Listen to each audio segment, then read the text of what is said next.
motorcycle category on this year's Dakar, there are 264 competitors entered. Around 30% of them might just make it to Dakar. For the rest, the torture on bodies and machinery will just prove too much, and they'll fall by the wayside. It's a superhuman test of endurance, particularly for the two-wheel competitors. Spaniard Marc Comar claimed his first Dakar win last year, and he returns to defend his title with an improved 690cc KTM as part of the powerful Repsol squad.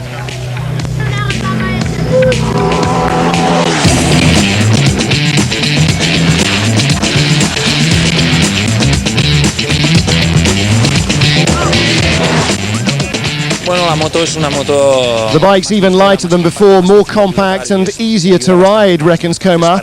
And that means it's less physically demanding. That helps the riders fight fatigue, which is everyone's enemy. His teammate Giovanni Sala finished on the Dakar podium in third last year, and he too has one of the new machines at his disposal. Well, of course, I'd like to do better than last year, but unfortunately I haven't ridden in any rallies since the end of last year's Dakar, so really I'm suffering from a lack of competitive form and particularly navigation practice. I have been doing some training, but I've been riding ordinary bikes and not the rally raid machines. So my goal is to finish on the podium, hopefully in a better position than last year. I'll have to push really hard, because in life if you don't take a risk, you don't get anything. Well, last year the Gauloise team couldn't quite match their Repsol rivals. Cyril Desprez won the most stages of any rider, 4 in total, yet he still missed out on a podium finish.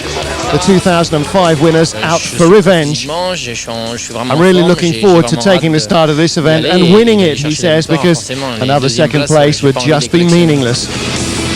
Supporting him will be Dutch newcomer Frans Verhoeven. The water carrier's job is not an enviable one, but it's vital for success. David Castor will again play second fiddle to Isidre Esteve. Last year he crashed out, and he sees it as unfinished business. This year's bike's got nothing in common with last year's model, says Isidre.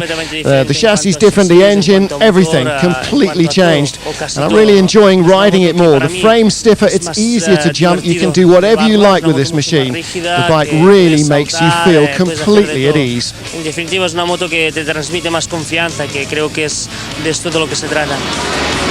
With perhaps a US rider's best ever chance of a podium finish on the Dakar, Chris Blaze has the motivation to succeed, if not the latest kit in his Red Bull team. The older one, but it's newer than the one I've ridden previously. So this is actually the same bike that the Gauloise used last year. So it's proven, it's made it, and I'm the only one on this one. So could be an advantage, hopefully. Norwegian rider Paul Anders Ullesvesæter has been the top privateer for the last few Dakars. Once again, what he lacks in the latest equipment, he more than makes up for in terms of enthusiasm and determination. Jean de Azevedo will be the top South American this year. He's got a brother in the truck race, so it's a real family affair. Jānis Vintas is part of a Latvian presence on this year's Dakar that's bigger than ever, with entries in the bike, car and truck categories.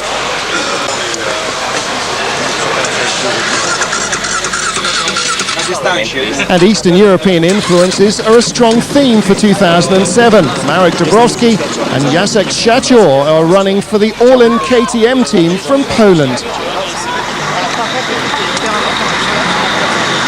Top rider from Africa is Mali-born Alain Duclos. He's another on the near ubiquitous KTM mark, but his approach is slightly different. On a décidé de passer à la catégorie au-dessus, donc. Well, we decided to move up in capacity with a 710cc bike. That puts us into the open class. I've always had the same two mechanics, and I have a new teammate from Mauritania and my friend Pepe from Senegal as well. So we've got more ambitious goals, but also better equipment. So, you know, we'll see, knowing that the last steps are always the most difficult. Difficile. Les dernières marches sont toujours beaucoup plus difficiles. Gauloise Yamaha rider David Fretinier has an enviable reputation with numerous stage wins under his belt, but he's yet to crack the big one. Loyal to Yamaha, could this be his year? Portuguese local Helder Rodrigues may not be on the podium in Dakar, but locals sprung real surprises on last year's Portuguese stages. Don't bet against one of them leading as they get to Morocco. Antoine Morel is an old hand at the Dakar, but this year son Alain joins him in their two-man team. Like most of their rivals in the quad category, they use Can-Am machinery. One question remains though, are they less mad than the bike riders or more?